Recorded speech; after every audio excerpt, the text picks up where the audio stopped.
Hello everyone, welcome to true IAS and PCS. Continue करते हैं अपनी डिस्कशन को। प्रीवियस लेक्चर में हम लोग थर्ड पेशवा के कार्यकाल में जो भी घटनाक्रम हुए हैं उनको हम डिस्कस कर रहे थे, उन प्रोमिनेंट इवेंट्स को। तो हम लोग बात कर रहे थे बालाजी बाजीराव की, नाना साहेब की। अगर आपको ये जो मैंने आपको ट्रेलर दिखाया था इसका, अगर आपको ये देखना है कि ये नाना साहेब कौन था, तो आप अगर यहाँ पर लिखोगे बाजीराव मस्तानी सीन्स, और मैंने आपको बताया था कि इसका जो ये बाप था बाजीराव वन रणवीर सिंह, इसके और इसके बीच में ज़्यादा जो रिलेशंस थे, terms and conditions Nana Sahib और बाजीराव वन के, वो ज़्यादा अच्छे नहीं थे। मूवी के अंदर थोड़ा सा डिटेलिंग एस्पेक्ट हमें बताया हुआ है, लेकिन क्योंकि ये चैप्टर सिर्फ हिस्ट्री के पर्सपेक्टिव से, इसलिए ऐसी बातें यहाँ पर नहीं लिखी हुई हैं। तो अगर आपको नाना साहब को देखना है तो ही वॉज नाना साहब, ठीक है। तो एक्चुअली है क्या कि मूवीज़ के अंदर तो थोड़ा मिर्च मसाला लगाकर थोड़ा सा ऑडियंस को फ्लेवर देने के लिए डायरेक्टर और प्रोड्यूसर्स ये करते हैं कि पर्सनल लाइफ के बारे में भी बताते हैं, लेकिन क्योंकि हम जो अपनी तैयारी कर रहे हैं एग्जामिनेशंस के पर्सपेक्टिव से, यहाँ पर पर्सनल लाइफ डिस्कस नहीं होती है, इसलिए यहाँ पर ऐसा कुछ नहीं लिखा हुआ है कि नाना साहेब और बाजीराव वन के बीच में जो रिश्ते थे वो ख़राब थे। बेसिकली बात ये थी कि बाजीराव वन, वैसे तो हमें जो रणवीर सिंह का जो किरदार है और जितनी भी बातें हमने किताब से अभी यहाँ पर पढ़ी हैं, हमें उसका कैरेक्टर काफ़ी अच्छा लगता है। हमें ये पता लगता है कि काफ़ी बहादुर था, लॉयल था, मराठा साम्राज्य को आसमान की बुलंदियों पर ले गया। लेकिन अब पेशवा हैं, राजा हैं कोई भी पुराने ज़माने के, तो उनकी एक रानियों से मन तो बढ़ता नहीं था। अय्याशी करने का शौक़ तो मर्दों की फितरत में रहा ही है शुरू से, इतिहास गवाह है इस चीज़ का। तो ये नाचने वाली के चक्कर में आ गया था, ठीक है। जो मस्तानी है इस मूवी में, दीपिका पादुकोण का रोल जिसने निभाया मस्तानी नाम से, नाना साहेब ये चाहता था, जब वो ग्रो हो रहा था तो वो देख रहा था कि बाजीराव जितना पहले डेडिकेटेड था अपने रूल में, ठीक है, अब वो उतना डेडिकेटेड नहीं है, अब ये थोड़ा सा अय्याश बनता चला जा रहा है। और नाना साहेब हमेशा से इसको ये समझाने की कोशिश करता था कि हमें कॉन्क्वेस्ट करने चाहिए, हमें अपनी टेरिटरीज़ को बढ़ाना चाहिए, आप पहले की तरह डेडिकेटेड नहीं रह गए हो। तो इनके बीच में जो भिड़प थी वो मतलब चलती रहती थी, मतलब they were continuously arguing with each other, ठीक है।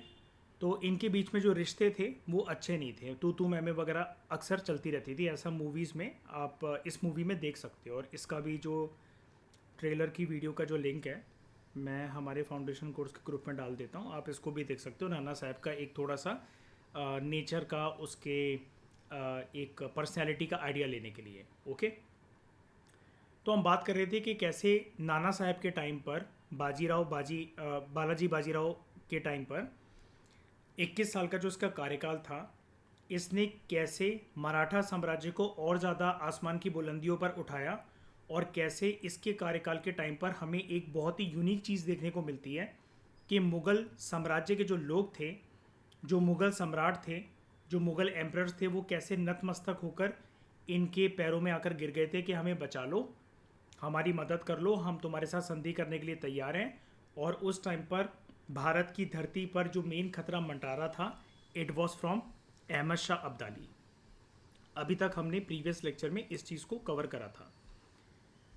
अब एक बात याद रखना, आज की क्लास में हम इसी डिस्कशन को आगे बढ़ा रहे हैं और बात कर रहे हैं थर्ड बैटल ऑफ पानीपत के बारे में हम बात करने वाले हैं। आपको एक चीज़ याद होगी, थर्ड बैटल ऑफ पानीपत को पढ़ने से पहले अपने बैक ऑफ द माइंड में एक चीज़ याद रखना, और उसी के साथ फिर आगे बढ़ेंगे हम इस टॉपिक में, थर्ड बैटल ऑफ पानीपत में। जो मराठास थे, जब उनका अच्छा वक्त चल रहा था, ये अहमद शाह अब्दाली वगैरह जैसी कोई चीज़ नहीं थी, मराठास ने किसी पर भी रहम नहीं करा, चाहे फिर वो मुगल्स हों या फिर दूसरे रीजनल किंगडम्स हों। मराठास एक पल के लिए भी नहीं चूके उनके फ्रंटियर्स में जाकर वहाँ पर कॉन्क्वेस्ट करने के लिए। अब आप किसी के ऊपर आक्रमण कर चुके हो, उसके टेरिटरीज़ को हत्या चुके हो, अब जब संकट आप पर आया, जब आपके अच्छे दिन चल रहे थे, तब आप शोषण कर रहे थे दूसरे किंगडम्स का, ठीक है। और प्रोमिनेंटली जो हमने यहाँ पर नाम डिस्कस करे थे, इसको ध्यान से देखना, आज की क्लास में हमारे ये नाम काम आएंगे। रोहिल्लास, जाट, राजपूत्स। अफगान्स को तो छोड़ ही देते हैं, तो इन्वेडर्स थे, ठीक है। और जो रोहिलखंड के जो अफगान्स थे, अगर हम इंडिया स्पेसिफिक बात करें, तो उनकी टेरिटरीज को भी इन्वेड करने का काम करा था मराठास ने। अच्छे दिनों के अंदर हर कोई अपने आप को शेर समझता है जब उसका वक्त अच्छा चल रहा होता है। अहमद शाह अब्दाली भारत आ जाएगा इन्वेड करने और इनके सामने एक चुनौती बनकर खड़ा हो जाएगा, ऐसा मराठास को भी नहीं पता था। और ये सारे के सारे, अगर आप रीजनल किंगडम्स को अगर आप देखो, इन पावर्स को देखो, तो हम ये कह सकते हैं कि ये नॉर्दर्न इंडिया की स्टेट्स थे। ये नॉर्दर्न इंडिया की पावर्स और किंगडम्स थे, रोहिलास, जाट्स, राजपूत्स और अफगान्स। अब जब ये इनसे मदद मांगने के लिए जाएंगे अहमद शाह अब्दाली को कंट्रोल करने के लिए, संजय दत्त को कंट्रोल करने के लिए, तो क्या ये मदद करेंगे? बिल्कुल भी नहीं करेंगे। और उसी के चलते थर्ड बैटल ऑफ पानीपत का परिणाम हम बहुत अच्छे से जानते हैं कि it was a battle between Marathas and Afghans, particularly Marathas and Ahmad Shah Abdali. और अहमद शाह अब्दाली क्यों जीत जाता है ये वाला युद्ध? क्योंकि जब ये इनसे मदद मांगने जाते हैं नॉर्दर्न इंडिया की स्टेट्स और पावर्स से, मराठास ने इनके ऊपर कॉन्क्वेस्ट कर रखा था पहले भी, और ये रूठे हुए थे मराठास से। ये किसी का भी साथ दे देंगे लेकिन मराठास का नहीं देंगे, ऐसा इनका दृढ़ संकल्प था। जिनके ऊपर कॉन्क्वेस्ट करने की कोशिश करी थी मराठा साम्राज्य ने पास्ट में, बल्कि ये सारे पावर्स क्या करेंगे, ये अहमद शाह अब्दाली के साथ मिल जाएंगे, उसका साथ देंगे। और जो लोग साथ नहीं देते थे अहमद शाह अब्दाली का, उन्होंने न्यूट्रल पोजीशन अपनी मेंटेन करके रखी। ना तो वो मराठास के साथ हैं, ना तो वो अहमद शाह अब्दाली के साथ हैं। और मैंने आपको प्रीवियस लेक्चर में एक चीज़ बताई थी, मराठास ने इनको बहुत कन्विंस करने की कोशिश करी थी। मराठास इनके पास जब जाते थे हेल्प मांगने के लिए, तो इनसे कहते थे कि समझने की कोशिश करो, अहमद शाह अब्दाली एक इन्वेडर है, बाहर से आया हुआ एक शासक है, उसका मकसद सिर्फ भारत को लूटने का है। हम अपने जो कॉन्फ्लिक्ट्स हैं उसको तो रिजॉल्व कर ही सकते हैं, लेकिन हम सारे यहाँ के देसी लोग हैं, इसी भूमि के अंदर हम पैदा हुए हैं और इसी मिट्टी में हम मरेंगे। अहमद शाह अब्दाली कोई हमारे देश से प्यार नहीं करता, वो तो सिर्फ एक लुटेरा है। लेकिन पास्ट में जब आप किसी के साथ गलत कर चुके हो और अगर आप उससे अब एक सॉफ्ट टोन में बात कर भी रहे हो, तो कोई मतलब रह नहीं जाता उस बात का। इंसान अपनी बेइज्जती, अपना बदला कभी भी नहीं भूलता है। और ऐसे ही ये नॉर्दर्न स्टेट्स के पावर्स ने करा मराठास के सामने। जब मराठास नतमस्तक होकर इनके सामने आए इनकी मदद मांगने, अब इनका टाइम था। तब मराठास ने अपने टाइम में तो एंजॉय कर लिया इनके ऊपर कॉन्क्वेस्ट कर कर। अब जब इनकी बारी आई तो इन्होंने हेल्प देने से साफ साफ मना कर दिया, अपना रुख मोड़ लिया कि भाई हम अहमद शाह अब्दाली के साथ मिल जाएंगे, न्यूट्रल पोजीशन मेंटेन कर लेंगे, लेकिन तुम्हारा साथ तो नहीं देने वाले। अब इसी इंफॉर्मेशन को बैक ऑफ द माइंड में आप लोग संभाल कर रखना, और इस लेक्चर को हम पढ़ते हैं। थर्ड बैटल ऑफ पानीपत, ठीक है।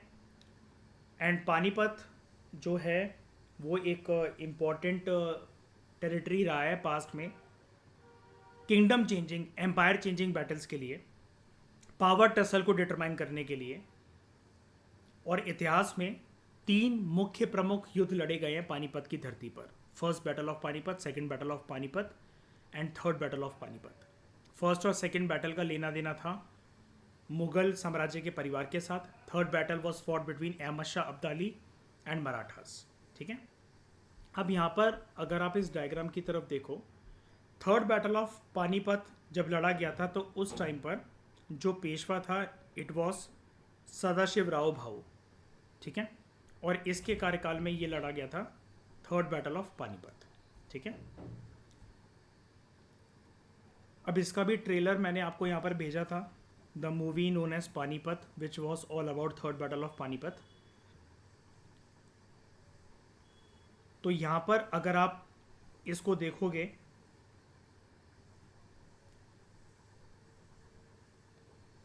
ये था इस टाइम पर पेशवा, जिसका नाम हमें यहाँ पर बताया जा रहा है ना, सदाशिव राव भाऊ, ठीक है। ही वॉज सदाशिव राव भाऊ। ओके, तो अब हम इसे समझने की कोशिश करते हैं डिटेल्ड तरीके से। 1759 की बात है। अहमद शाह अब्दाली भारत आता है। क्यों आया भारत? वो लौटकर पास्ट में तो आ ही चुका था, क्योंकि हमने इसका टेन्योर देखा था। भारत ये सबसे पहले आया था 1748 में, और ये छोड़कर जाता है इंडिया को 1767 में।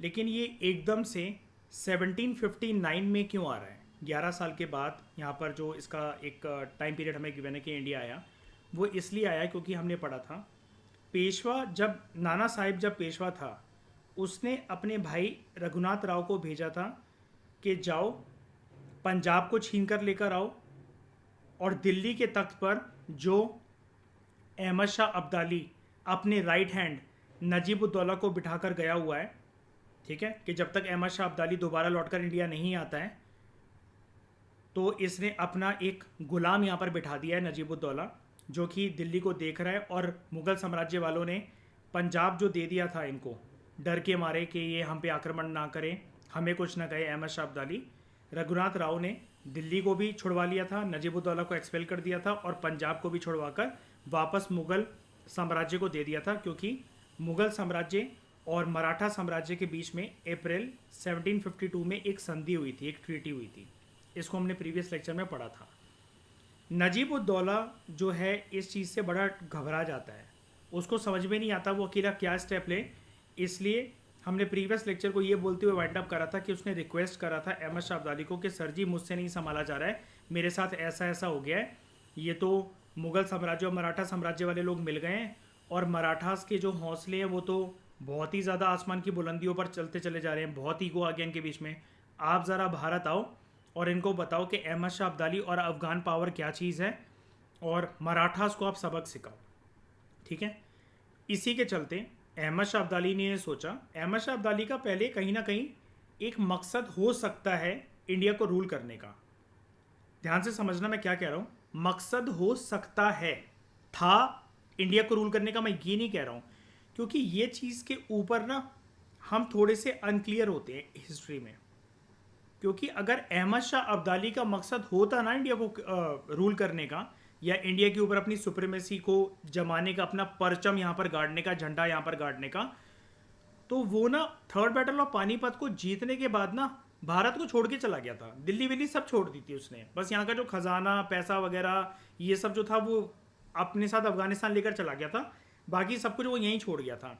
वो दोबारा कभी भी नहीं आया रूल करने, और किसी को बिठा कर नहीं किया। तो ये चीज़ थोड़ा सा हिस्टोरियंस जो हैं इसके ऊपर अनक्लियर है।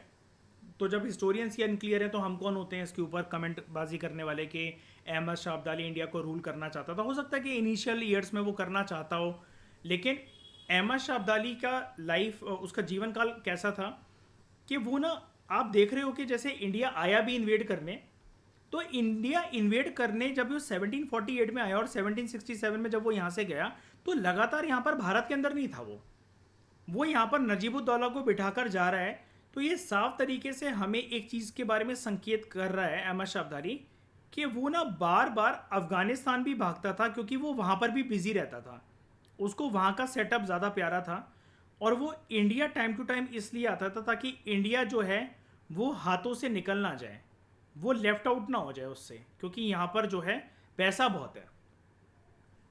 लेकिन he was least interested in ruling India. उसका टोटल फोकस जो था वो अपनी नेटिव कंट्री से ही था, डेट वाज अफगानिस्तान, ठीक है। तो थर्ड बैटल ऑफ पानीपत जो है इसकी कहानी 1759 में शुरू होती है, जब अहमद शाह अब्दाली भारत आता है नजीबुद्दौला के बुलावे पर, ठीक है। और वो अब अपना हिसाब किताब पूरा करना चाहता था मराठा पावर के साथ। अहमद शाह अब्दाली बहुत गुस्से में, बहुत आक्रोश में इस बारी इंडिया आया था, और इस बार वो 1 लाख की forces, 1 lakh plus forces Bharat लेकर आ रहा था।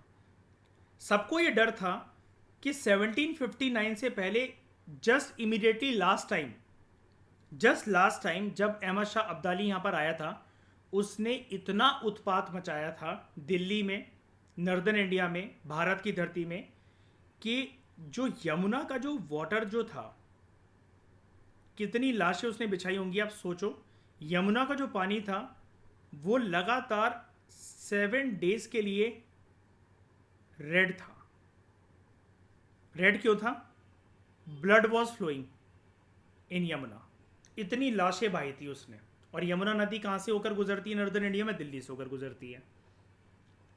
और ये चीज़ यहाँ पर आपको इस मूवी के अंदर भी देखने को मिलेगी कि जब यहाँ पर अहमद शाह अब्दाली को बुलाने की बात चलती है तो every one was very fearful, because इस टाइम पर ये डायलॉग यहाँ पर भी आता है कि आखिरी बार जब वो इंडिया आया था तो यमुना का जो पानी था वो 7 दिन तक लाल था। ठीक है। मराठास के साथ अपना हिसाब किताब पूरा करने के लिए अहमद शाह अब्दाली 1 लाख की फोर्सेस लेकर यहाँ पर आ रहा था और इस बारी बहुत आक्रोश में था, वो बहुत गुस्से में था। अहमद शाह अब्दाली ने यहाँ पर अलायंस बनाई। इसको वैसे कोई नीड भी नहीं थी, अगर ये यहाँ पर अलायंस या कोलिजन ग्रुप अपना नहीं भी बनाता ना तब भी वो अकेला जीत लेता मराठास को। लेकिन फिर भी लोकल जो चीफ्टियंस जो थे, लोकल जो राजा थे, लोकल जो किंगडम को चलाने वाले जो शासक थे, जो कि मराठा साम्राज्य की बढ़ती हुई पावर से खफा थे, गुस्सा थे, उन्होंने भरपूर तरीके से अहमद शाह अब्दाली का साथ दिया था उसके युद्ध में। जो वो मराठास को हराने के लिए भारत आया था तो 2 एरियाज के लोकल किंगडम जो थे या 2 आप रीजनल स्टेट्स कह लो, उन्होंने बहुत साथ दिया था। एक रोहिलखंड ने और एक अवध ने। अवध की साइड से जो शासक था it was Shuja-ud-Daula and Rohilkhand की साइड से जो था इट वॉज नजीबुद्दौला। और ये चीज़, ये जो संधि है कि इन लोकल राजाओं ने साथ दिया, इसकी झलक आपको यहाँ पर भी देखने को मिलती है। ये देखो यहाँ पर ये सुजाउद्दौला और नजीबुद्दौला इसके पास गए हैं कि हम आपका भरपूर तरीके से साथ देंगे। देवर इंडियन रूलर्स ये बोलते हैं कि आप अगर मराठास को निश्चित नाबूद करने के लिए सर जी तैयार हो तो हम आपका साथ देंगे।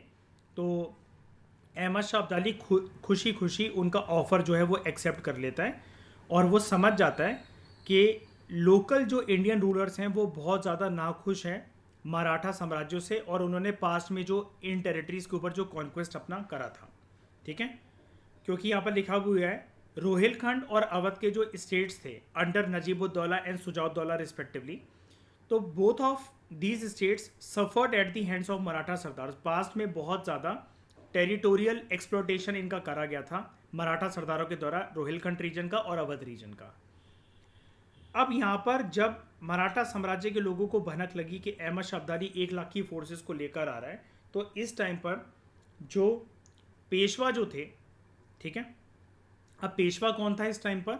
याद रखना, थर्ड बैटल ऑफ पानीपत के टाइम पर पेशवा वॉज नॉट बालाजी बाजीराव, नाना साहब नहीं थे, इट वॉज सदाशिव राव भाऊ। ठीक है। सदाशिव राव भाऊ यहाँ पर पेशवा थे मराठा साम्राज्य के।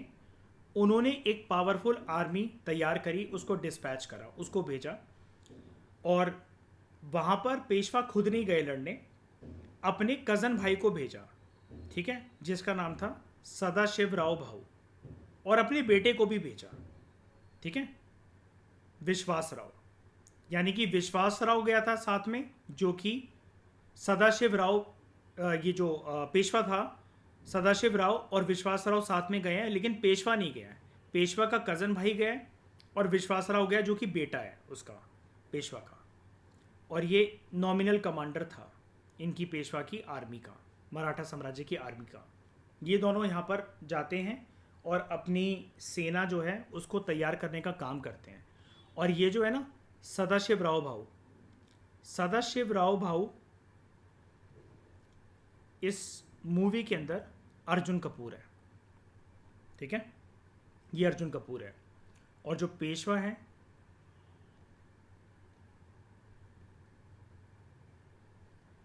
वो ये है, ये पेशवा है।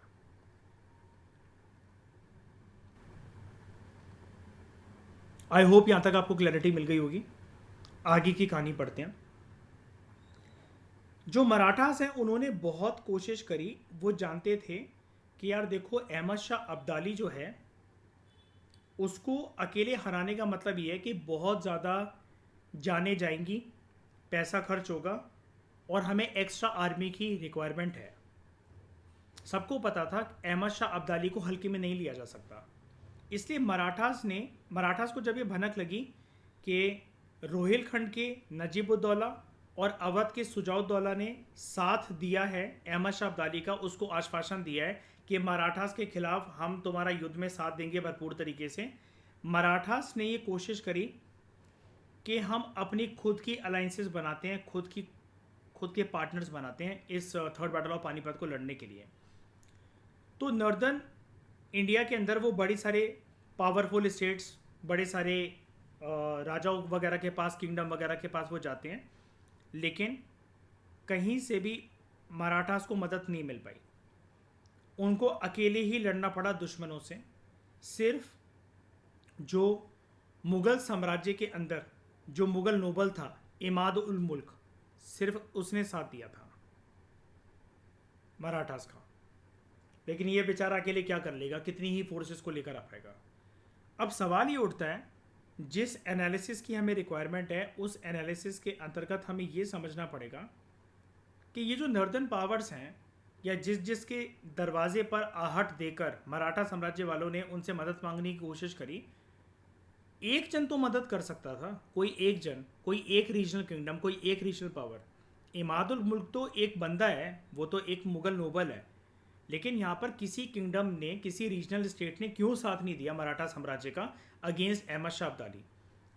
इसकी एनालिसिस की झलक मैं आपको वैसे लेक्चर की स्टार्टिंग में दे चुका हूँ कि पास्ट में जब आप किसी का भट्टा बिठा चुके हो, आप उनको प्रताड़ित कर चुके हो, उनके रीजनल स्टेट्स के अंदर घुसकर आपने उनको कॉन्क्वेस्ट करने की उनकी कोशिश करी, कॉन्क्वेस्ट कर भी लिया, उनके ऊपर कब्जा कर लिया, तो वो लोग आपसे खफा थे। आपने तब तो उनके लिए कुछ भी नहीं करा, तब तो आपने उनको उनकी टेरिटरीज वापस नहीं करी। आज जब मुसीबत आपके दरवाजे पर आकर खड़ी हो गई है तो आप जाकर दूसरों के दरवाजे पर जाकर आहट दे रहे हो कि हमारी मदद कर दो अहमद शाह अब्दाली के अगेंस्ट।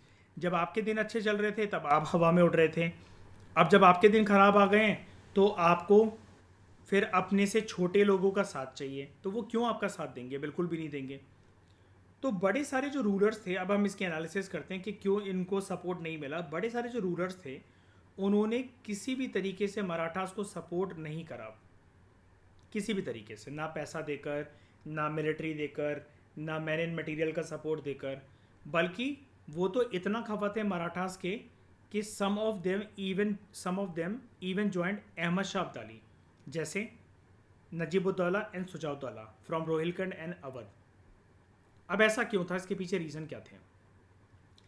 जैसा कि मैंने आपको बताया, मराठास के पास्ट के रवैये को देखते हुए ये सारे रीजनल किंगडम्स मराठास के रवैये से बहुत ज़्यादा नाखुश थे, क्योंकि मराठास पास्ट में इनको कॉन्कर कर चुके थे, कब्जा कर चुके थे और इनके एरिया में अपना खुद का एडमिनिस्ट्रेशन चला रहे थे। ठीक है, मराठास ने बड़े सारे जो एनिमी किंगडम्स थे उनको पास्ट में एक्वायर करा था और उनको किसी भी प्रकार की कोई भी कंसेशन नहीं दी थी। कंसेशन का मतलब यहाँ पर ये है कि कोई माफ़ीनामा नहीं दिया, ठीक है, या ऐसा नहीं बोला कि हमारी छत्रछाया के अंदर काम कर लो या हमारे साथ मिलकर काम कर लो। मराठास अपनी एक्सपेंशनिस्ट पॉलिसीज़ के चलते, अपनी पावर की एक्सपेंशन के चलते इतना ज़्यादा अंधे हो गए थे कि वो हर जगह सिर्फ अपने रूल को, अपने जोग्राफिकल टेरिटरी को अलग अलग दिशाओं में सिर्फ बढ़ाने का वो सोचते ही रह गए। उनको ये नहीं पता था कि फ्यूचर में अहमद शाह अब्दाली नाम का जो खतरा है वो उनके दरवाजे पर आकर खड़ा हो जाएगा। जाट और राजपूत चीफ्स तो कैसे भी करके इनका साथ नहीं देंगे, बिकॉज ये तो कम्प्लीटली तरीके से इन्होंने अपना रुख मोड़ लिया था। एलिनेटेड का मतलब होता है जब आप किसी से मुंह फेर लो, गर्दन मोड़ लो, आप अपनी रुख मोड़ लो उससे, ठीक है। क्योंकि इनके एरियाज में भी हमें कॉन्क्वेस्ट देखने को मिला था मराठास का, जैसा कि हमने ऊपर यहाँ पर पढ़ा था, रोहिल्लास, जाट, राजपूत और अफगान। ठीक है, अफगान यहाँ पर इसलिए लिखा रहता है क्योंकि इंडिया के अंदर रोहिलखंड के अंदर उसके आसपास अफगान किंगडम जो था वो यहाँ पर हिंदुस्तान के अंदर विराजमान था। जो मुग़ल नोबल्स थे, ठीक है, मराठास ने पास में मुग़ल नोबल्स को भी हराया था। सिर्फ एक इंसान के साथ इनके समझौते अच्छे चलते थे, इट वॉज इमाद उल मुल्क। ठीक है, तो मुग़ल नोबल्स ने भी इनका साथ नहीं दिया एक्सेप्ट इमादुल मुल्क, क्योंकि जब ये पावर टसल चल रहा था मराठास वर्सेस मुग़ल एम्पायर, जब अहमद शाह अब्दाली का कोई भी खतरा नहीं था, तो it was a power tussle between Marathas and Mughal empire. उस टाइम पर मुग़ल नोबल्स को हराने का काम करा था मराठास ने। और लोकल जो रूलर्स थे उत्तर भारत के अंदर, नॉर्थन इंडिया के अंदर, वो मराठास को दक्षिण भारत के अंदर अपना कॉम्पिटिटर समझते थे। और उनको ये लगता था कि मराठास जो हैं कल को हमारे एरियाज़ भी आएंगे, और उन्होंने किसी को नहीं बख्शा। उनको पावर की भूख इतनी ज़्यादा हो चुकी है कि वो हर जगह अपनी कॉन्क्वेस्ट की पॉलिसीज़ को फैलाते चल रहे हैं। तो बेसिकली उनकी साइकोलॉजी ये बन गई थी कि मैं मराठास का साथ हमें भी नहीं देना। जबकि लोकल रूलर्स हो सकता है कि मराठास ने का कुछ भी अभी तक बिगाड़ा ना हो, लेकिन पास के ट्रेंड को देखते हुए इनको पता था कि कल को मराठास जो हैं, अगर इंडिया इनके हाथ में आ जाता है, हिंदुस्तान के तख्त पर ये बैठ जाते हैं, तो ये हमें भी नहीं बख्शेंगे। ठीक है। और लोकल रूलर्स को एक तो मराठास का जो रवैया जो था, जो उनकी सुप्रीमेसी थी, और स्पेशली जो वो बार बार दिल्ली कोर्ट में इंटरवेंशन अपनी करते थे। दिल्ली कोर्ट का मतलब ये है, यहाँ पर दिल्ली कोर्ट का मतलब आप ऐसा समझ सकते हो, मुगल पॉलिटिक्स। लोकल रूलर्स को ये पसंद था कि वो मुगल सम्राटों को अपना हिंदुस्तान का शासक देखना पसंद करते थे, ना कि मराठा सरदारों को या फिर मराठास की साइड से पेशवास को। उनको मराठास की सुप्रीमेसी और उनका दखल अंदाजी बिल्कुल भी पसंद नहीं आ रही थी मुगल पॉलिटिक्स के अंदर। दिल्ली कोड मतलब मुगल पॉलिटिक्स। ठीक है।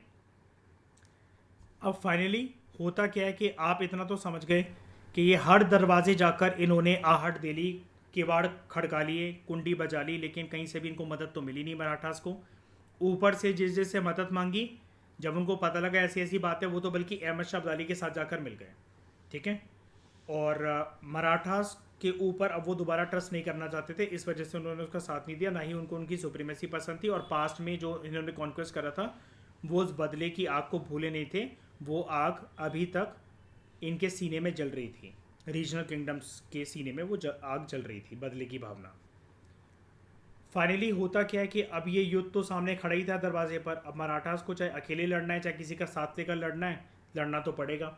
तो मराठास और अहमद शाह अब्दाली की जो फोर्सेस हैं, वो पानीपत की धरती पर मिलती हैं। ठीक है। उनका आमना सामना होता है, वो टकराती हैं। And Panipat is in Haryana. ये मिलती हैं 14 जनवरी 1761 को। ठीक है। 14 जनवरी 1761 में इनकी मुलाकात हुई। नियरली 28,000 जो सोल्जर्स थे वो इस युद्ध में मारे गए। ठीक है। मराठास की साइड से, जिसमें विश्वासराव, जो कि कौन था, पेशवा का बेटा था। यहाँ पर मैंने आपको बताया था विश्वासराव सन ऑफ पेशवा। और उसने अपने जो कज़न भाई को भेजा था, ये अर्जुन कपूर। ठीक है। इसको जो भेजा था, ये भी यहाँ पर मारा गया। सदाशिव राव भाऊ भी, cousin brother of Peshwa. Marathas जो ये तीसरे पानीपत के युद्ध को जो हार जाते हैं, ये इनके लिए एक डिज़ास्टर साबित हुआ, क्योंकि ये अपनी आर्मी का एक बहुत मेजर चंक, यहाँ पर लिखा हुआ ना, they lost the cream of their army, cream of their army. Cream का मतलब यहाँ पर ये है एक मेजर चंक, यानी कि जब हम किसी चीज़ को बोलते हैं लार्ज नंबर ऑफ समथिंग, उसको हम बोलते हैं क्रीम या फिर चंक या लार्ज नंबर ऑफ समथिंग। तो 28,000 सोल्जर यार कम नहीं होता है। कितने कितने ट्रेंड सोल्जर्स होंगे, कितने कितने सालों से मराठा साम्राज्य के साथ ये जुड़े होंगे। सिर्फ कुछ दिन के अंदर और कुछ घंटों के युद्ध के चलते ये निश्चित नाबूद हो गए। ठीक है। मराठास की पॉलिटिकल प्रेस्टीज को बहुत बड़ा झटका लगा, क्योंकि अभी तक लोकल रूलर्स ये जानते थे कि मराठास जो हैं उन्होंने मुगल्स को भी धूल चटा दी, मुगल नोबल्स को भी धूल चटा दी, रीजनल किंगडम्स को तो वो क्या ही गिनते थे, जाट, रोहिलास, अफगान्स, राजपूत्स, इन सब के ऊपर इन्होंने कब्जा कर मारा। लेकिन वो लोग देखकर ये अचंभित रह गए कि ये कुछ घंटे भी नहीं टिक पाए अहमद शाह अब्दाली की फोर्सेस के आगे। और इसका भरपूर तरीके से फ़ायदा उठाया गया इंग्लिश ईस्ट इंडिया कंपनी के द्वारा, ब्रिटिश ईस्ट इंडिया कंपनी के द्वारा, जिसने अपनी पावर को कंसोलिडेट करना स्टार्ट कर दिया और उन्होंने अपने एम्बिशंस को चेंज कर दिया। शुरू शुरू में मैंने आपको बताया था चैप्टर नंबर 1 के अंदर, वो भारत की धरती पर व्यापारी बनकर आए थे ब्रिटिशर्स। तो उनका जो मकसद था, it was purely taking economic profits. ज़्यादा से ज़्यादा बस उनको ट्रेड में बेनिफिट हो और उसके साथ वो ज़्यादा से ज़्यादा यहाँ पर पैसा कमा सकें, और उस पैसे को भेजकर वो इंग्लैंड के अंदर जो मोनार्की बैठी हुई है, मोनार्की का मतलब दोनों होता है, या तो किंग या क्वीन, उनको वो पैसा भेजकर खुश कर सकें, ताकि बार बार जो इनको अपना परमिट रिन्यू करवाना पड़ता था ना, it was a private company, British East India company was a private company, हर 20 साल के अंदर इनको अपना परमिट रिन्यू करवाना पड़ता था। तो मोनार्की किसी और को परमिट ना देते, यही जो originally British East India company आई थी, यही चलती चली जाए भारत के अंदर व्यापार करने के लिए और प्रॉफिट्स को निचोड़ने के लिए, और उसका कुछ शेयर मोनार्की को देते रहेंगे, किंग या क्वीन में को देते रहेंगे। तो इंग्लैंड के जो शासक हैं, जो राजा है या रानी हैं, जो भी तख्त पर विराजमान है वहाँ पर, वो इनको ट्रेड परमिट इनका बार बार हर 20 साल के बाद रिफ्रेश करके रिन्यू करके इनको थमाते रहेंगे वो लोग हाथ में। ये इनका मकसद था शुरू शुरू में। तो जब इनका पूरा जो मकसद था वो it was centred around economic profits, trades and benefits from trade, तो तब हम अंग्रेज़ों को कहते हैं कि they ruled in India as imperial power, और इसी टेंडेंसी को हम कहते हैं इम्पीरियलिज्म। लेकिन जब ब्रिटिश ईस्ट इंडिया कंपनी ने ये देखा कि मराठास की जो पावर है थर्ड बैटल ऑफ पानीपत के बाद वो डिक्लाइनिंग ट्रेंड पर है, तब जाकर उन्होंने अपने इस विजन को चेंज कर दिया। They now try to change their vision from imperialism to colonialism. अब यहाँ पर इनकी जो भूख थी, it was not only about economic profits. Now they want to gain, apart from economic profit, they want to gain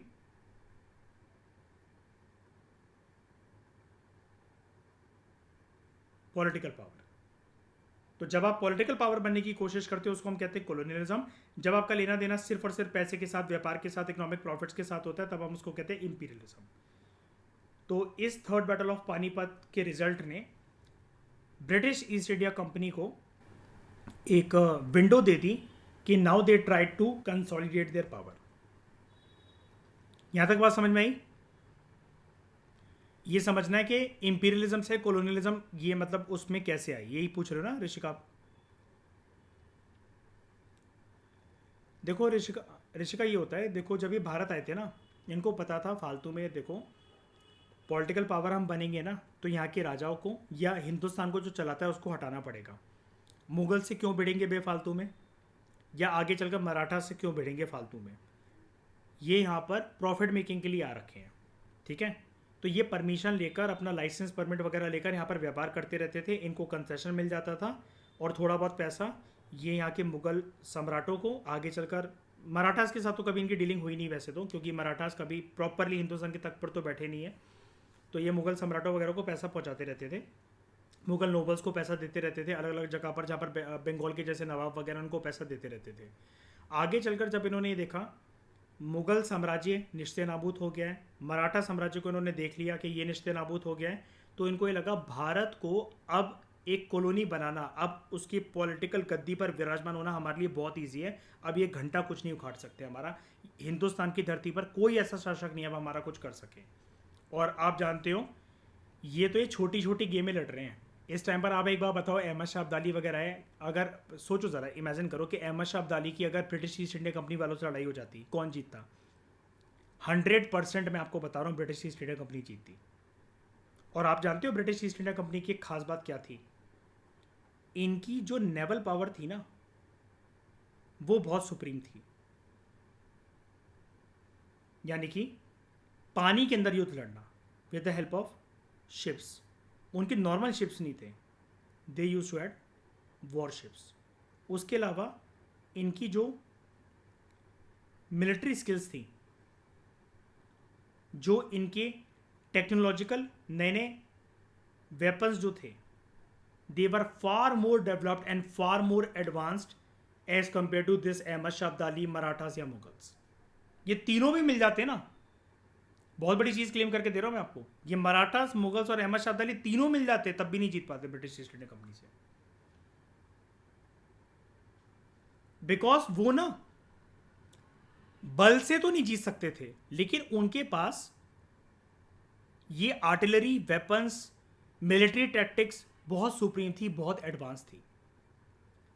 धीरे धीरे करके, मैं आपको ये बता रहा हूं इस वाले पॉइंट में, धीरे धीरे करके जब उन्होंने अपना जो करियर शुरू करा था व्यापारी के तौर पर, इकोनॉमिक प्रॉफिट्स को निकालने के लिए भारत की धरती से, इस थर्ड बैटल ऑफ पानीपत के बाद जब उन्होंने देख लिया कि अहमद शाह अब्दाली तो वापस लौट कर जा रहा है, उसका कोई इंटरेस्ट नहीं है दिल्ली को रूल करने में या हिंदुस्तान का शासक बनने में, वरना अगर होता तो उसके साथ भी कुछ ना कुछ ये कर लेते, या तो लड़ाई कर लेते या डीलिंग कर लेते या जो भी कर लेते। अंग्रेज जो थे ना वो अपनी पूरी तरीके से ऋषिका एनर्जी को बचाते थे, क्योंकि किसी भी युद्ध को लड़ने का मतलब क्या है, जान माल की हानि होगी वो समझ में आता है ऋषिका, लेकिन सबसे बड़ा एक खामियाजा जो होता है दुनिया के किसी भी युद्ध को लड़ने का वो होता है पैसा जाना। और ये अपना एक भी single pound, pound is the currency of Britain, एक सिंगल पाउंड भी ये फालतू के कामों में खर्च नहीं करना चाहते थे कि जो बेफिजूल में लग गया। हाँ, जब ज़रूरत पड़ी इनको तब इन्होंने, जैसे वॉर्स लड़े हैं, इन्होंने यहाँ से पोर्चुगीज़ को भगाया, इन्होंने यहाँ से डच पावर को भगाया, इन्होंने यहाँ से फ्रेंच ईस्ट इंडिया कंपनी, सबसे बड़े इनके जो दुश्मन थे, सबसे ज़्यादा जिसने नाक में दम कर रखा था इनके, जिसको भगाने में बहुत ज़्यादा मुशक्क़त और मेहनत भी करनी पड़ी, इन्होंने उनको भगाया। तब इनको ज़बरदस्ती अपने वॉरशिप्स वगैरह और पैसा वगैरह खर्च करना पड़ा ये वेपन्स और वॉरशिप्स वगैरह को रेडी करने के लिए। लेकिन इनको ये लगता था कि लड़ना रणभूमि में और ये फालतू की चीज़ों पे पैसा खर्च करना ये लास्ट रिजॉर्ट होना चाहिए जब हमारे पास सारे रास्ते बंद हो जाए। अब इस टाइम पर क्या है कि इनको ऊपर वाले ने हिंदुस्तान को पूरा एक ब्लैंक बैकग्राउंड बनाकर दे दिया, एक ब्लैंक ग्राउंड बनाकर दे दिया, जहाँ पर अब इनको किसी से नहीं लड़ना है। सब लोग आपस में लड़ते लड़ते खुद ही धूल में मिल गए। अब इनके लिए हिंदुस्तान में रूल करने का मतलब ये है कि पूरा रास्ता इनका साफ है। अब इनको ना किसी की चापलूसी करनी है, ना किसी अपनी साइकोलॉजिकल टैक्टिक को यूज़ करना है, ना किसी से कंसेशन मांगनी है, ना किसी के साथ डायरेक्टली वॉर लड़ना है। आपको ये रह ही नहीं गया हिंदुस्तान में। हिंदुस्तान एक वैक्यूम, पावर वैक्यूम वाला देश बन गया। तो अब ये धीरे धीरे करके अपनी पावर को कंसोलिडेट करना स्टार्ट करते हैं and they became colonial power. अब समझ में आया ऋषिका? क्लियर है? तो थर्ड बैटल ऑफ पानीपत को हारने के बाद जो मराठास का जो सपना था कि हम पूरी कंट्री को रूल करेंगे, मुगल साम्राज्य तो निश्चय नाबूद होने ही वाला है, अब डंका जो बजेगा भारत की धरती पर, हिंदुस्तान की धरती पर, वो मराठास का बजेगा। ये इनका सपना पूरी तरीके से शैटर हो गया, ये टूट गया। अफगान जो थे इनको भी कोई बेनिफिट नहीं मिला इस वॉर से। मतलब वो अलग बात है कि ये माल वाल को लूट कर ले गए और मराठास की प्रेस्टीज को इन्होंने पूरे तरीके से गिरा दिया, उनकी बहुत वाहवाही हुई, वो सारी बातें अलग हैं, लेकिन इनको कुछ खास बेनिफिट नहीं मिला। क्योंकि अब्दाली, अहमद शाह अब्दाली, जैसा कि मैंने आपको बताया, वो अफ़गानिस्तान में बहुत ज़्यादा बिजी रहता था, तो वो इंडिया को जीतने के बावजूद भी उसके पास इतना समय ही नहीं था। और अब वो ऐसे किसी बंदे को, जैसे वो पहले नजीबुद्दौला को बिठाकर गया था, अब वो ऐसे किसी बंदे को बिठाकर रखना भी नहीं चाहता था यहाँ पर, क्योंकि उसको पता था यहाँ पर जो बेनिफिट हमें निकालने हैं, यहाँ से जो चीज़ें लूट कर लेकर जानी है, एक ही बार ले जाएंगे। We are not interested in ruling the Delhi. अगर ऐसा होता ना, सोच के देखो, अगर अहमद शाह अब्दाली अफगानिस्तान के अंदर बिजी नहीं होता तो फिर अगले कुछ सालों तक फिर अफगान रूल चलता भारत के अंदर। पहले दिल्ली सल्तनत, फिर मुगल एम्पायर, फिर मराठा एम्पायर, ऑलमोस्ट मतलब उसके बराबरी पे आ ही गया था। अगर अहमद शाह अब्दाली नहीं होता तो मराठास का पूरा वर्चस्व यहां पर कायम रहता। और अगर अहमद शाह अब्दाली इंडिया को रूल करने के लिए ठहर जाता यहाँ पर, तो फिर यहाँ पर फिर अफगान रूल स्टार्ट हो जाता भारत के तख्त पर। तो उसके लिए इतना इजी नहीं था, वो बिजी बहुत रहता था टू रूल दिल्ली, बिजी रहता था क्योंकि वो अफगानिस्तान में, it was not easy for him to rule Delhi. And soon he return his soon he returned his home Afghanistan. अब मराठास ने, ऐसा तो नहीं है कि वो एकदम से रणभूमि में आए और हार गए. कड़ी टक्कर तो दी थी उन्होंने अहमद शाह अब्दाली को. तो मराठास की वजह से अहमद शाह अब्दाली को और दूसरे उसके सक्सेसर्स को और अफगान फोर्सेस को और बाकी जो कोई भी आगे चलकर भारत को इन्वेड करने के बारे में सोच रहा था, उनको एक बहुत ही ज्यादा क्लियर मैसेज मिला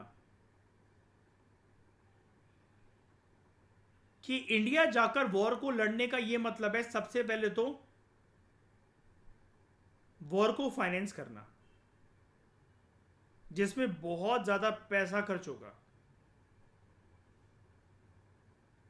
लोग मारे जाएंगे, जान माल की हानि होगी.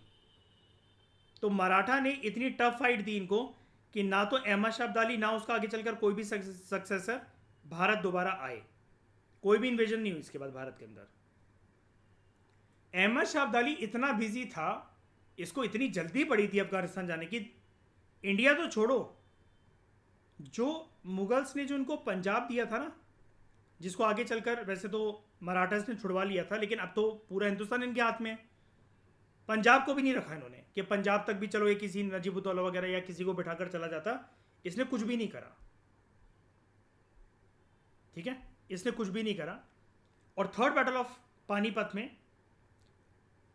मेन जो चीज निकलकर ये आई वो ये क्वेश्चन था, it did not decide who was to rule India, कि इंडिया के ऊपर रूल कौन करेगा. ये सवाल नहीं था भारत के ऊपर कौन रूल नहीं करेगा. ये इसका क्लियर मैसेज निकला हमें थर्ड बैटल ऑफ पानीपत से. अब भारत के ऊपर प्रैक्टिकली रूल कर कौन रहा है? कहने को तो अभी भी मुगल्स ही विराजमान है, क्योंकि मुगल्स तो आप देख रहे होगे इस पूरे थर्ड बैटल ऑफ पानीपत में वो बच गए, आराम से बैठे हुए अपने घर पे. अहमद शाह अब्दाली ने उनको तो कुछ भी नहीं कहा. अब पेशवा का क्या हुआ? पेशवा ने तो अपने कजन भाई और अपने बेटे को भेजा था ना, वो तो रणभूमि के अंदर मारे गए. जो पेशवा बालाजी बाजीराव जो था, ठीक है, वो जाता है आगे चलकर हेल्प करने सदाशिव राव भाव की. And he was stunned by the tragic news of the defeat. और उसके बाद ना उसके हौसले टूट जाते हैं. ठीक है, उसके बाद उसके हौसले टूट जाते हैं. And he did not survive for long and died in June 1761. ठोकर लगी ना, मतलब एक सदमा सा लगा. 28,000 सोल्जर मारे गए, घर परिवार के लोग जो हैं वो मारे गए. तो इस टाइम पर ये जो अहमद शाह अब्दाली जो था, उसने पूरी तरीके से जो पावर को लेकर जो एक टसल थी उसको चेंज कर दिया. पावर के जो पैरामीटर्स थे भारत के अंदर उसको पूरी तरीके से बदल दिया. ठीक है, तो ये हमने प्रॉपर तरीके से इसको कवर करा. इस पॉइंट में, इस एनालिसिस में एक और चीज़ याद रखना, जो मैं आपको बोल रहा था ना कि ये जो नाना साहब है, नाना साहब इस टाइम पर पेशवा अभी है. इसने जो भेजा था ना वो सदाशिव राव भाऊ की, मतलब खानदान तो एक ही है ना ये पूरा. सदाशिव राव भाऊ को बेसिकली इसने वॉर लड़ने के लिए भेजा था. इसलिए यहाँ पर लिखा हुआ है, कंफ्यूज मत होना. ठीक है, यहाँ पर जो लिखा हुआ है ना पेशवा बाजीराव, बालाजी बाजीराव, तो जैसा कि मैंने आपको बताया था आगे चलकर ये टेक्निकल नाम हो जाते हैं. बालाजी बाजीराव ही नाना साहेब है, नाना साहेब ही बालाजी बाजीराव है. ठीक है, पेशवा था वो अभी यहाँ पर. लेकिन इस टाइम पर जब थर्ड बैटल ऑफ पानीपत जब ये चल रहा था, उसी टाइम मतलब जब वो ख़त्म हो गया ना, जून 1761 में इसकी डेथ हो गई. और यहाँ पर एक बात और मैं आपको बताना चाहता हूँ, यहाँ पर एक पॉइंट लिखा हुआ था, ये अहमद शाह अब्दाली जो है, जब वो प्रॉपर तरीके से यहाँ पर सेटअप को अपने वाइंड अप करता है, वो 1767 में करता है बेटा. लूट वूट के सारा माल ले गया, लेकिन आगे चलकर वो किसी को यहाँ पर छोड़कर नहीं गया. ठीक है, और he was not at all interested in ruling India.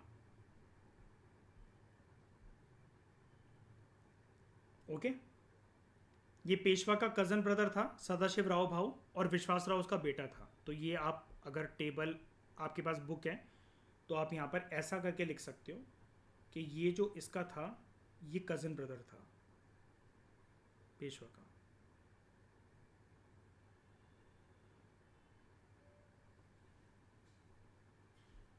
Okay. और अगर आपको किसी दिन फ्री टाइम मिले तो आप इस तरह की मूवीज़ देख सकते हो। ट्रेलर से भी देखने से वैसे उतना काम तो हो ही जाता है, ठीक है। इनके बीच में वैसे डीलिंग भी हुई थी, इस मूवी के अंदर दिखा रखा है, और ये सच्ची बात भी है वैसे, ठीक है। अगर आप डिटेल में हिस्ट्री को पढ़ोगे जैसे, तो वो चीज़ आपको देखने को मिलेगी कि सदाशिव राव भाऊ और अहमद शब्द अली के बीच में डीलिंग हुई भी थी, ठीक है। एक कि हमारा साथ दे दो, या फिर हार मान जाओ, या हमें कुछ पैसा वगैरह दे दो तो हम चले जाएंगे, या कुछ चीज़ें गिरवी रख दो हमारे पास, अपनी टेरिटरीज वगैरह हमें दे दो वो। लेकिन वो माने नहीं, मराठास की अपनी खुद की एक अकड़ थी तो वो माने नहीं। एक इम्पॉर्टेंट बात और, जो अफगान्स थे ना, वो दिल्ली को, जो प्रोनाउंसिएशन है दिल्ली की, वो दिल्ली को दिल्ली नहीं बोलते थे, ठीक है। उनके मुंह से शब्द ही नहीं निकल पाता था, उच्चारण ही नहीं हो पाता था दिल्ली, जैसा हम बोलते ना इंग्लिश में दिल्ली, तो वो दिल्ली बोलते थे। वो बेसिकली वो ना एक्चुअली ये बोलते थे जो उनके मुंह से निकलता था, दिल्ली। अभी हम लिखते कैसे हैं इसको, DELHI। वो बोलते थे, जो उनकी प्रोनाउंसिएशन थी दिल्ली, ये उनका एक एक्सेंट था। तो सबसे ये जो नाम है उसके बाद से आगे चलकर ये दिल्ली दिल्ली हिंदी में होने लगा, और आगे चलकर फिर जिसको हम ये आज बोलते हैं दिल्ली, ये प्रोनाउंसिएशन आज हमारे सामने है। अफगान्स बेसिकली और अहमद शाह अब्दाली जो है वो दिल्ली नहीं बोल पाते थे, वो दिल्ली ही बोलते थे इसको, ठीक है। डोंट वरी, किसी एग्जाम में नहीं आएंगी ऐसी चीज़ें, वो तो सिर्फ मैं आपको बता रहा हूँ। एक इम्पॉर्टेंट बात और, मराठास का पर्सपेक्टिव जो है, ये मैंने आपको पहले भी बता दिया था प्रीवियस लेक्चर में भी, कि मराठास जो हैं वो पानीपत के युद्ध में इसलिए उन्होंने पार्टिसिपेट करा बिकॉज वो ये मानते थे कि इंडिया जो है इट इज़ फॉर इंडियंस। उनका ये मानना था कि जो अहमद शाह अब्दाली है वो एक आउटसाइडर है, और वो कोई भी मॉरल पर्सपेक्टिव से भारत को रूल नहीं कर सकता है, और उसका कोई मॉरल राइट भी नहीं है भारत को रूल करने का, क्योंकि भारत उसकी जो जन्म स्थान है वो नहीं है, उसकी भूमि नहीं है, उसकी कंट्री नहीं है, वो सिर्फ यहाँ पर एक लुटेरा है। सदाशिव राव भाऊ ने एक्सप्लेन करने की कोशिश करी थी जब वो जाकर दरवाजे खटखटा रहे थे नॉर्दर्न इंडिया के रूलर्स के, कि जो मराठास हैं वो इस देश की धरती पर पैदा हुए ओरिजिनल लोग हैं। नेटिव मतलब लोकल लोग हैं,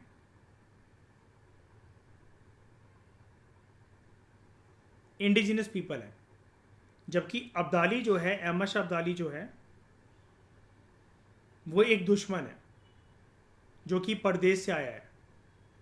लेकिन नॉर्दर्न इंडिया के रूलर्स खफा थे मराठास से, उन्होंने पॉजिटिवली सदाशिव राव भाऊ की या मराठा साम्राज्य की इन बातों को पॉजिटिवली तरीके से रिस्पॉन्ड नहीं करा, और उन्होंने न्यूट्रल स्टैंस मेंटेन करा। और जिन्होंने न्यूट्रल स्टैंस मेंटेन नहीं करा तो they even supported Ahmad Shah Abdali. परिणाम स्वरूप हुआ क्या, एज अ रिजल्ट मराठास जो है उनको थर्ड बैटल ऑफ पानीपत में खुद ही अपने ऊपर इकलौती रिस्पॉन्सिबिलिटी लेनी पड़ी भारत को प्रोटेक्ट करने के लिए। अब यहाँ पर एक बड़ा इंटरेस्टिंग क्वेश्चन आपसे पूछा गया कि ऐसे चीज़ें मेंस में आ सकती हैं। मेंस में ना ऐसी चीज़ें वो एक, जैसे हम कहते हैं ना कि एक अनुमान लगाना या फिर एक सोचना कि अगर ऐसा नहीं होता तो वैसा हो जाता। कभी कभार यूपीएससी की मेंस में ऐसे क्वेश्चन आते हैं। जैसे यूपीएससी ने एक बारी बड़ा इंटरेस्टिंग क्वेश्चन पूछा था जीएस पेपर 1 के अंदर, कि अगर गांधी जी नहीं होते, गांधी जी होते ही नहीं, ऐसा कोई इंसान पैदा ही नहीं हुआ होता, तो हमारी देश की आज़ादी का क्या होता, क्या वो मिलती कि नहीं मिलती, जल्दी मिलती कि लेट मिलती। इस प्रकार का एक क्वेश्चन यूपीएससी ने मेंस में पूछा था। ऐसे ही एक ऐसा क्वेश्चन आ सकता है, ये क्वेश्चन आया नहीं है, मतलब राइटर ने अपनी बुक के अंदर खुद ये दे रखा है कि do you think the Marathas could have replace the Mughals as an all India empire. अगर वो हारे नहीं होते थर्ड बैटल ऑफ पानीपत में। तो यानी कि जैसा एक अनुमान है ना कि अहमद शाह अब्दाली अगर होता ही नहीं, इन्वेजन उसकी होती ही नहीं, थर्ड बैटल ऑफ पानीपत जैसा कोई इवेंट हुआ ही नहीं होता, तो क्या मराठास इस कगार पर थे क्या कि वो मुगल्स को रिप्लेस कर सकते थे और खुद एक pan India empire, all India empire बन सकते थे, हिंदुस्तान के तख्त पर बैठे हुए शासक बन सकते थे।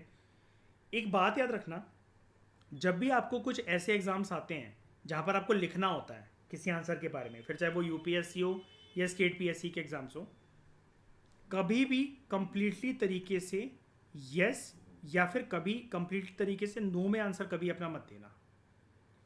जैसे एक सिक्का होता है ना, कॉइन होता है, उसके दो पहलू होते हैं, एक साइड हेड, दूसरी side tales.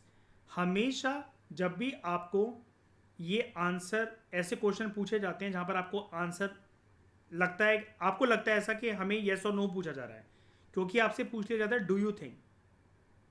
Actually examiner is not at all interested in what you think. आप हो कौन भाई?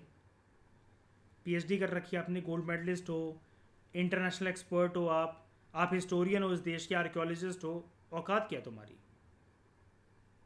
स्टूडेंट्स ही तो है ना सब लोग।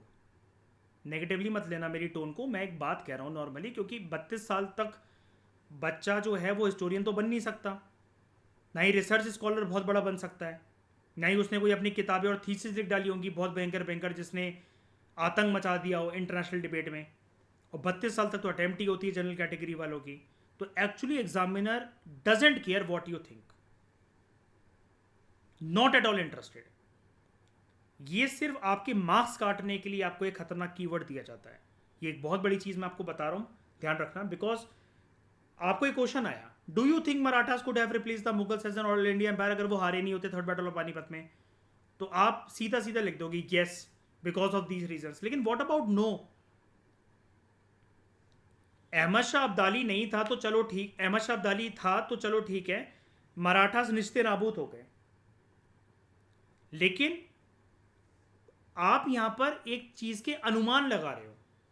आपको अभी ऐसा लग रहा है, ठीक है, कि आप अभी मुझसे कहोगे कि सर अभी तो आपने पढ़ाया और पूरी बुक ही तो ये चीज बयां कर रही है कि अहमद शाह अब्दाली नहीं आता, तो मराठास बिल्कुल उस पॉइंट पर थे, 99.99% उनका होमवर्क हो चुका था मुगल्स को रिप्लेस करने का।